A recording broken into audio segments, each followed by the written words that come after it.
everyone, welcome to the Aspirants Journeys channel. In this video, we will discuss about English strategy for SSC exams. और ये video आपको help करेगा CGL, CHSL, CPO and MTS. So basically जो भी SSC pattern based exam है या जो SSC exams लेता है उनमें सब में ये आपको हेल्प करेगा. So let's get started. So my English course in SSC exams. This is my score in CGL 2023 pre, which was 48, then in CHSL 45, then in CPO 43, and in mains 115. And for reference, you can check on my YouTube channel. I have uploaded these videos जिसके अंदर मेरे marks है. So now let's get started. First, the pillars of English language. Basically, there are three pillars majorly: grammar, vocabulary, and comprehension. Grammar, जो कि इस पे आपको थोड़ा टाइम लगता है, but once you built it उसके बाद फिर वो बेसिकली आपको उसको बस थोड़ा सा वापस से हल्का रिवाइज करना पड़ता है. बट आपकी एक बार बिल्ड हो जाती है तो then you don't have to take that much practice. It doesn't take that much practice एक बार बिल्ड होने के बाद. देन वोकेबलरी के अंदर repetitive revisions is the key. Basically जितने आप ज़्यादा रिवीजन करोगे उतना ज़्यादा वोकेबलरी आपकी बेसिकली आपको वर्ड्स याद होंगे और फिर इवेंचुअली एग्जाम के टाइम पे याद आएंगे, which is the most important thing. And comprehension is a practice जो कि आपको डेली करनी पड़ेगी, and for around 15 to 20 minutes is good. Because अभी जो CGL है वो सितंबर अक्टूबर में है 2024 का, एंड उससे पहले भी जो एग्जाम्स है टिल देन आप अगर डेली 15 to 20 मिनट्स अगर आप करते हो तो it will help you and you will definitely be benefited by this till the exam day. And after that the sources of grammar. For grammar मैंने जो किया था, basically there is a video lecture which is 120 rules by Nimisha Bansal ma'am. It is a 12-hour lecture. So इसको एक बार में करना will not be possible for most of the aspirants.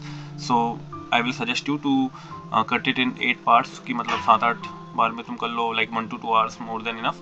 Daily तुम इसको 7 to 8 डेज में, मैक्स टू मैक्स 10 डेज में कर लो. That will be good. And ये इस चीज़ का ध्यान रखना कि you should make notes, because अगर आप नोट्स बनाते हो तो आपकी मेमोराइजेशन जो होती है वो काफ़ी स्ट्रांग हो जाती है. बिकॉज आप जो लिखते हो वो आपको ज़्यादा याद रहता है, तो उसको रिवीजन तो आपको करना ही है, बट नोट्स बनाओगे तो उससे आपके रिवीजन के टाइम थोड़ा कम दिमाग यूज़ होगा. बिकॉज आपने नोट्स बनाए तो वो आपकी हैंड मेमोरी में भी है कहीं ना कहीं. So make sure to make notes. And ये एक बार करना है, उसके बाद बस रिवीजन करना है और देन वो तुम्हारे दिमाग में बैठ जाएगा.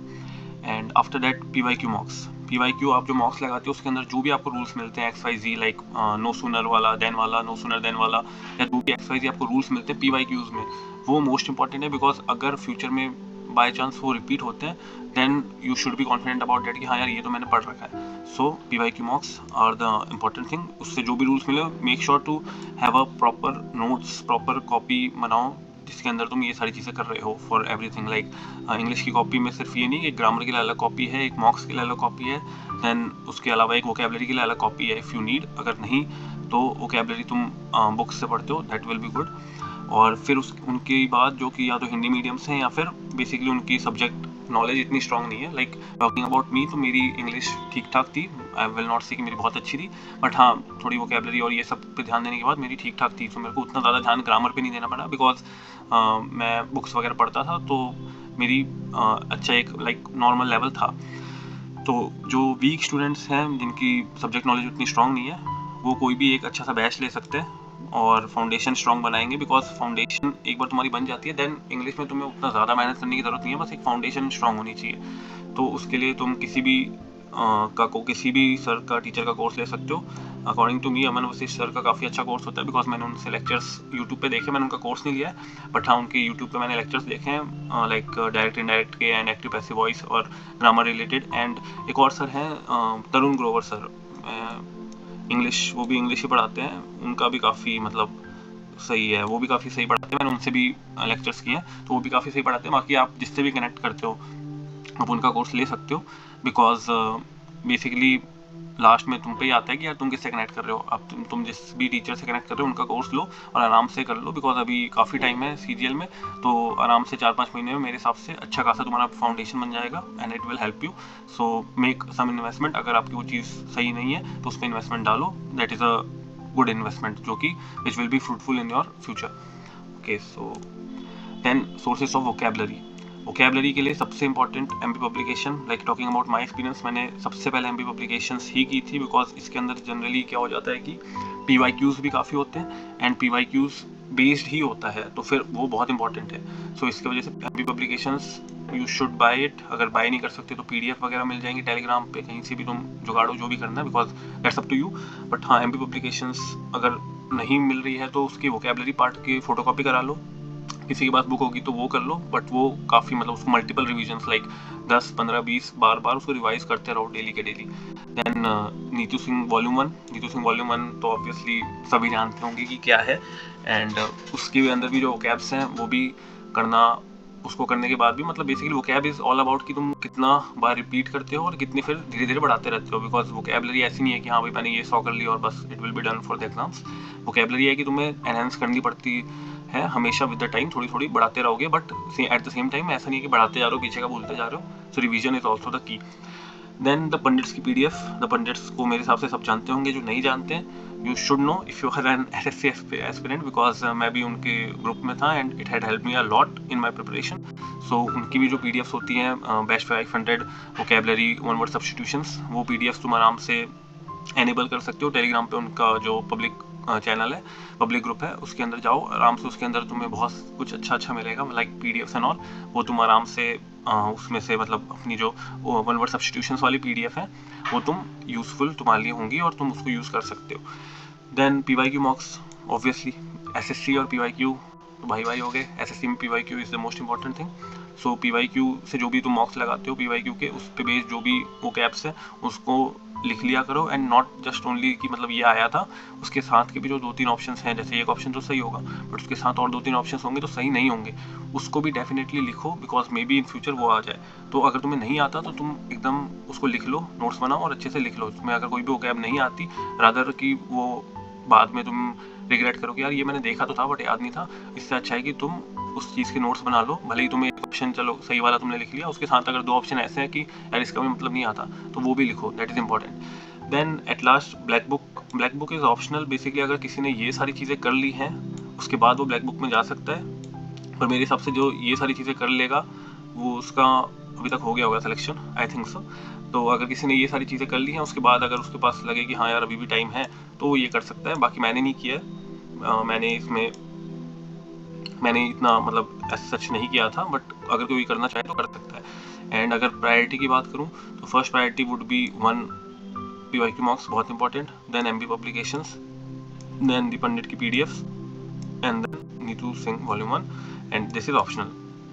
And okay, then let's come to comprehension is a very important thing, because आजकल मेंस में कॉम्प्रीहेंशन काफ़ी अच्छा आने लगा लेवल का, लाइक पैराग्राफ वगैरह होते हैं उसके अंदर आपको थीम निकालनी है दिस एंड दैट, तो वो थीम निकालना से लेके हर एक चीज़ आप तभी कर सकते हो when you are able to understand the paragraph कि हाँ भी मेरे को समझ में तो आ रहा है इसमें लिखा क्या है, बिकॉज थीम इज़ नॉट कि हाँ मैं उसमें से देख के इसमें लगा दूंगा कि हाँ यही आंसर होगा।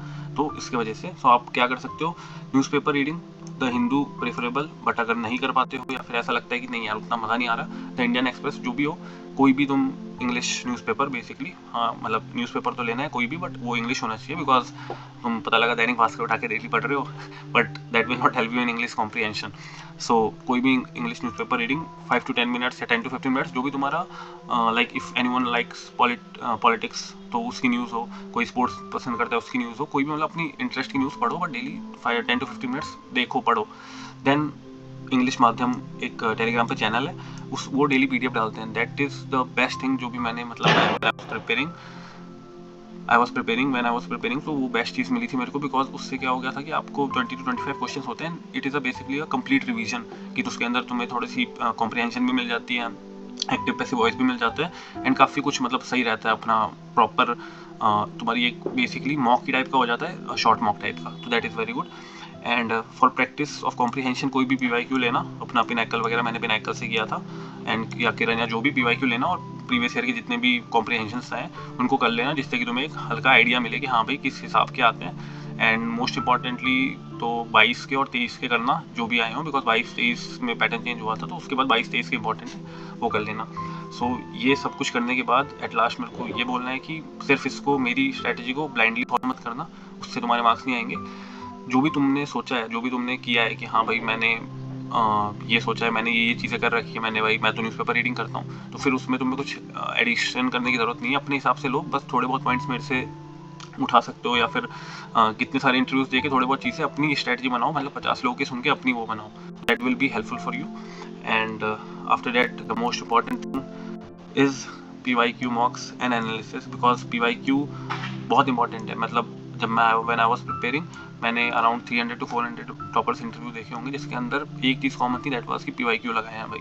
PYQ हर सब्जेक्ट के लिए SSC के अंदर PYQs ही इंपॉर्टेंट है, तो आई शुड एम्फोसाइज, और इसी वजह से आई एम एसेंचुएटिंग दिस थिंग कि भाई PYQ इंपॉर्टेंट है, तो उसको तुम ध्यान रखो।